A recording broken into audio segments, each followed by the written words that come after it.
आप सभी का मेरे चैनल में स्वागत है। और हम आज पढ़ेंगे भक्ति काल को। भक्ति काल में कौन कौन सी धाराएं थी और उनके कौन कौन से प्रवर्तक थे, उन्होंने क्या क्या अपने काव्य के माध्यम से किन बातों को कहा है, तो उसके बारे में आज अध्ययन करेंगे। ठीक है, तो सबसे पहले हम चलते हैं भक्ति काल। तो भक्ति काल में क्या हुआ था कि दो धाराएं उत्पन्न हो गई थी। इससे मैंने पिछली वीडियो में आपको बता दिया है कि आपके भक्ति काल की जो उत्पत्ति हुई थी वो किस आधार पे हुई थी। ठीक है, तो सबसे पहले हमारे सामने दो बातें आती हैं, एक तो निर्गुण काव्य धारा और दूसरी आपकी सगुण काव्य धारा। अब निर्गुण काव्य धारा का मीन्स होता है कि यानी कि जो चीज हमारे सामने प्रत्यक्ष रूप से उपस्थित नहीं है लेकिन हम फिर भी उसकी भक्ति कर रहे हैं। ठीक है, तो इसमें निर्गुण काव्य धारा में दो धाराएं उत्पन्न हो गई थी, ज्ञानाश्रयी शाखा और आपकी प्रेमाश्रयी शाखा।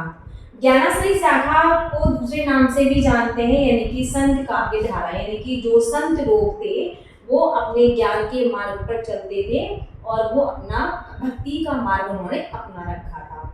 दूसरा आता है हमारा प्रेमाश्रयी शाखा, यानी कि सूफी काव्य धारा, जिसमें कि उन्होंने क्या किया था कि प्रेम के द्वारा, यहाँ पर तो बात आ गई ज्ञान के द्वारा, यहाँ पर क्या है कि प्रेम के द्वारा वो अपने प्रभु तक पहुंच सकते थे। उनका कहने का मतलब कि जिस व्यक्ति से जितना प्रेम हम करेंगे वो उन्होंने अपने प्रेम के आधार पर प्रभु तक पहुंचने का रास्ता अपना लिया। ये तो हो गई हमारी सूफी काव्य धारा की बात। अब संत काव्य धारा के जो प्रवर्तक हैं वो आपके कौन कहलाते हैं, आपके कबीरदास। कबीरदास की बहुत सारी पंक्तियां यानी कि बहुत सारे दोहे आपने सुने भी होंगे, जैसे बहुत प्रचलित दोहा है कि गुरु गोविंद दोखड़े काके लागो पाए बड़े हरि गुरु आपने गुरु दियो बताए, है ना। तो ये हर बच्चे के मुंह पर आपने देखा भी होगा कि जब माह सितंबर आता है तो कबीरदास की जो पंक्ति है गुरु गोविंद दोखड़े, ये अधिकतर बच्चे और आपके कोटेशन के रूप में बच्चे भेजते भी हैं टीचर्स के पास। ठीक है, तो ये जो पंक्ति है और बहुत सारे दोहे ऐसे हैं जो समाज के लिए और आपके नाम के लिए, गुरु के लिए, इन्होंने बाहरी आडंबरों के लिए, इन सब के इन्होंने कबीरदास ने ये दोहे लिखे हैं जो कि बहुत ज़्यादा प्रसिद्ध भी हुए हैं और आज के समय में इनकी प्रासंगिकता भी बनी हुई है। प्रासंगिकता मीन्स होता है कि आज के समय भी उन दोहों की उपयोगिता है। अब सेकंड बात आती है सूफी काव्य धारा, जिसके प्रवर्तक आपके जायसी हैं। तो जायसी ने प्रेम का आधार लेकर प्रभु तक पहुंचने का मार्ग अपनाया। ठीक है, अब अगला इसमें आता है कि इनकी जो भक्ति थी, निर्गुण काव्य धारा के लोगों की जो भक्ति थी ना, वो भक्ति ऐसी थी कि उनका कहना था हमें सिर्फ भक्ति करनी है, हमारे सामने कोई व्यक्ति है या नहीं है उससे हमें कोई फर्क नहीं पड़ता, उनको सिर्फ अपनी भक्ति करनी है। ठीक है, ये तो हो गई हमारी बात निर्गुण काव्य धारा के संबंध में। सेकंड बात आती है हमारी सगुण काव्य धारा। सगुण काव्य धारा का मतलब था कि जो व्यक्ति हमारे सामने है, जो हमें प्रत्यक्ष रूप से दिखाई दे रहा है, हमें उसकी भक्ति करनी है। ठीक, इसमें भी दो धाराएं निकल के आई, एक तो आपकी कृष्ण काव्य धारा और दूसरी आपकी राम भक्ति काव्य धारा। कृष्ण भक्ति काव्य धारा के प्रवर्तक सूरदास जी हैं और राम भक्ति काव्य धारा के प्रवर्तक आपके तुलसीदास जी हैं। इन्होंने भी अपने पद, अपने दोहों या अपने पदों के माध्यम से, तुलसीदास ने भी अपने पदों के माध्यम से, अपने दोहों के माध्यम से, छंदों के माध्यम से बहुत सारे समाज के लिए ऐसे पद लिखे।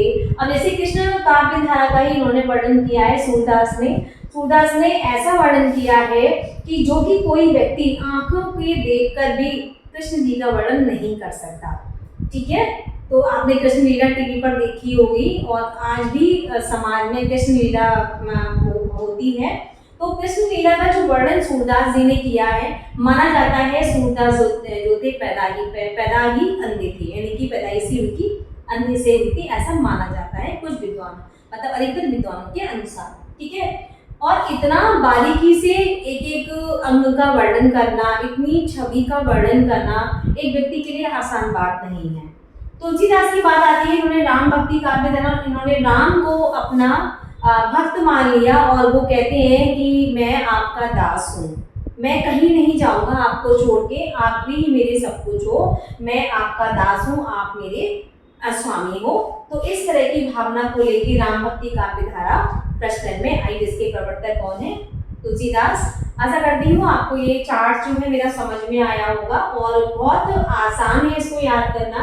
आपको दो धाराएं याद करनी है, निर्गुण में ज्ञानाश्रयी प्रेमाश्रयी, और इसको हम संत काव्य सूफी काव्य के माध्यम से भी जानते हैं, जिसके प्रवर्तक कबीर और जयसी हैं। और सगुण काव्य धारा कृष्ण भक्ति राम भक्ति, कृष्ण की है सूरदास, राम की है तुलसीदास जी। धन्यवाद।